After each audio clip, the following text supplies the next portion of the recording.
tiens, on va toucher. Ça, c'est un principe formidable. Il veut aussi s'en prendre à l'assurance chômage et à la formation professionnelle. Pour lui, le chômeur est seul responsable de sa situation et il n'a qu'à chercher du travail au lieu de mettre le bordel. Ça paraît logique en même temps, hein. Dans le même temps, il veut diminuer encore les obligations patronales en matière de formation. Il s'en prend aussi, bien sûr, aux fonctionnaires, désignés comme des boucs émissaires du déficit public. Pourtant, ils subissent depuis 15 ans une baisse constante de leur pouvoir d'achat.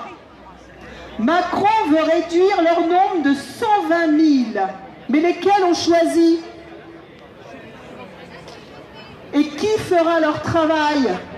Va-t-on fermer des hôpitaux? Va-t-on refuser plus de bacheliers à l'université? La baisse des aides au logement. Les étudiants les plus pauvres seront frappés de plein fouet. 60% du total de ces allocations sont versées à des personnes qui vivent en dessous du seuil de pauvreté. Toutes ces mesures doivent être prises, bien sûr, parce qu'il faut baisser le déficit pour notre bien à tous. Vous voyez qu'il est bien, Macron, il pense à votre bien. Il pense surtout à ses biens à lui, je pense, et à ses petits copains. Or, dans le même temps, Macron ne prend aucune mesure contre l'évasion fiscale.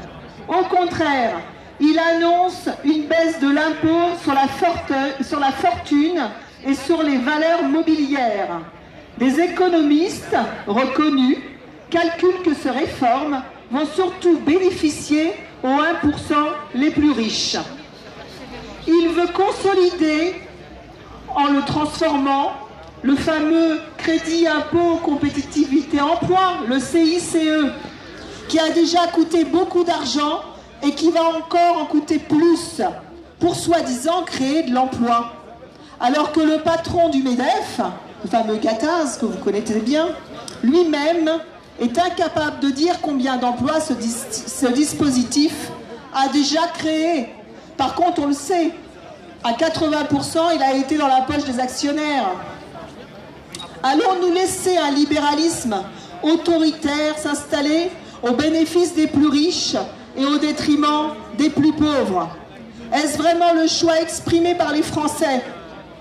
Ensemble, nous devons stopper cette formidable régression que Macron veut imposer. Les salariés du privé, fonctionnaires, retraités, étudiants ou chômeurs, nous qui ne vivons ni de nos rentes, ni de nos dividendes, nous devons nous battre ensemble. J'ai fait danseuse quand j'étais jeune, donc j'avais la jambe. Ça va? J'ai été encore souple.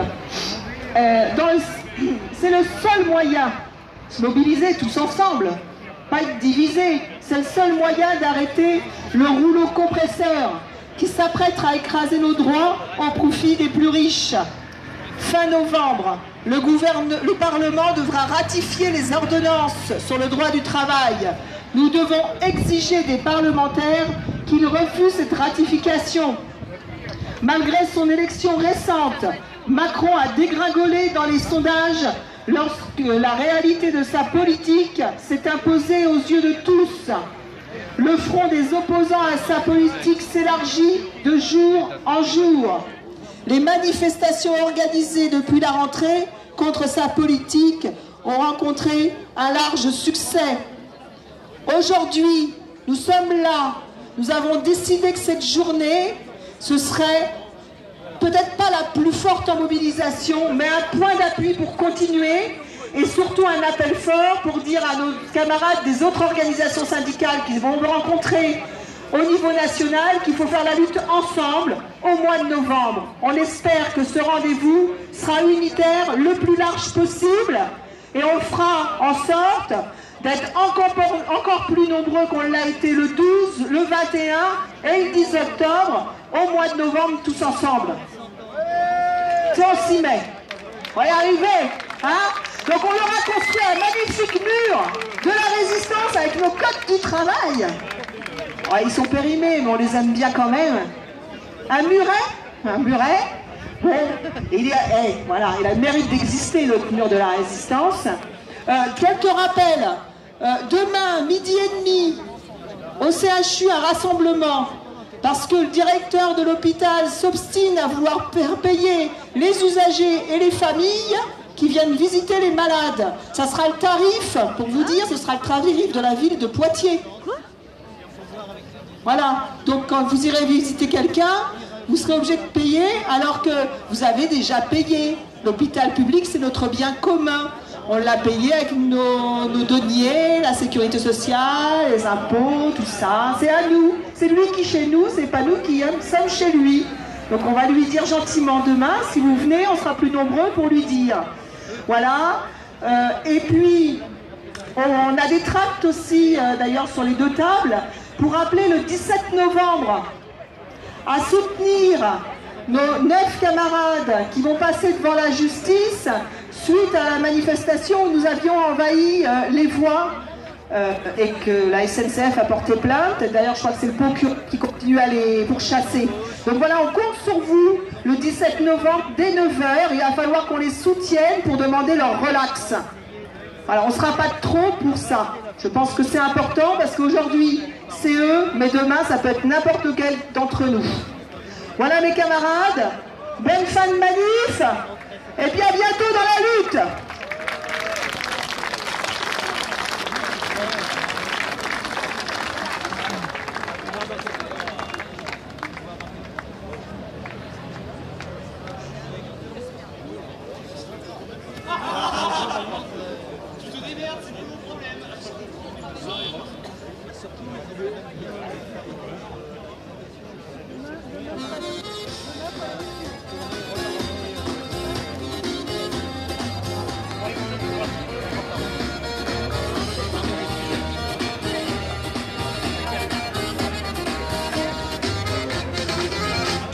Cité HLM, jusque dans ta campagne profonde, notre réalité est la même, et partout la révolte gronde. Dans ce monde on n'avait pas notre place, on n'avait pas la gueule de l'emploi, on n'est pas né dans un palace, on n'avait pas la CBA papa.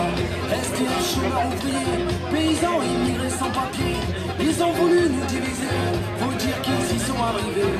Tant que c'était chacun pour sa gueule, leur système pouvait prospérer, mais fallait bien qu'un jour on se réveille et que les têtes se remettent à tomber. On lâche rien, on lâche rien, on lâche rien. Il n'y a pas d'électricité. Non, elle est venue voir Benoît pour savoir si on voulait, si elle parlait pour tout le monde. Donc il n'y a pas d'allocation de suite, là. Ils nous parlent d'égalité, et comme des cons on les a crus. Démocratie, fais-moi marrer, si c'était le cas on aurait su. Que pèse notre bulletin de vote face à la loi du marché.